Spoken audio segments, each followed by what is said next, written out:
masa kecilnya nggak ada ayah. Apakah anak yang masa kecilnya nggak ada ayah ini berarti nggak ada masa depan?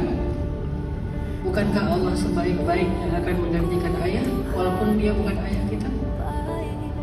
Allah sebaik-baiknya akan menggantikan posisi ayah. Walaupun ini bukan berharap bahwa semua anak kita nggak ada ayah, enggak. Tapi ada keadaan yang kita nggak bisa meminta kan? Allah yang takdirkan demikian.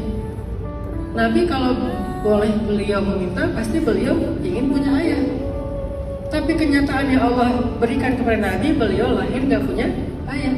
Sayyidah Maryam masa kecilnya nggak punya ayah. Tapi pertanyaannya, apakah anak yang nggak punya ayah ini berarti nggak punya masa depan?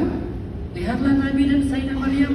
Ternyata keduanya tumbuh dengan pertumbuhan yang jauh lebih baik daripada anak-anak yang punya ayah.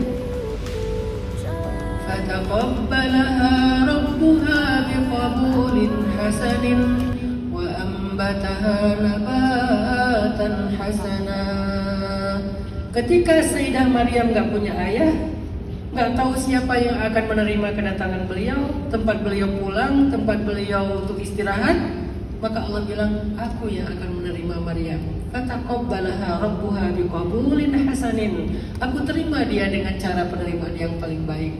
Wa ambataha nabatan hasanan. Aku tumbuhkan dia dengan pertumbuhan yang baik.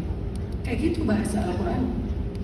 Sehingga Sayyidah Maryam diterima oleh Allah. Diterima di mana? Diterima di rumahnya, Al-Aqsa. Ketika orang-orang Yahudi menolak Maryam karena nggak boleh perempuan masuk masjid, nggak boleh perempuan masuk madrasah, perempuan itu nggak seperti laki-laki kata mereka. Kata Allah, enggak, aku terima Maryam, aku terima perempuan ini di rumahku, di masjidku, masjid yang mulia Al-Aqsa. Para nabi semuanya ke sana, orang soleh semuanya ke sana. Lalu aku tumbuhkan dia di sana dengan pertumbuhan yang baik. Pertumbuhan yang baik bukan seperti pertumbuhan anak yang punya ayah, tetapi dia justru mengalami luka pengasuhan. Ada banyak sekarang anak yang mengalami luka pengasuhan justru karena ayahnya. Walaupun ada juga yang anak punya ayah tapi ngerasa seperti nggak punya ayah, itu juga lebih berat lagi.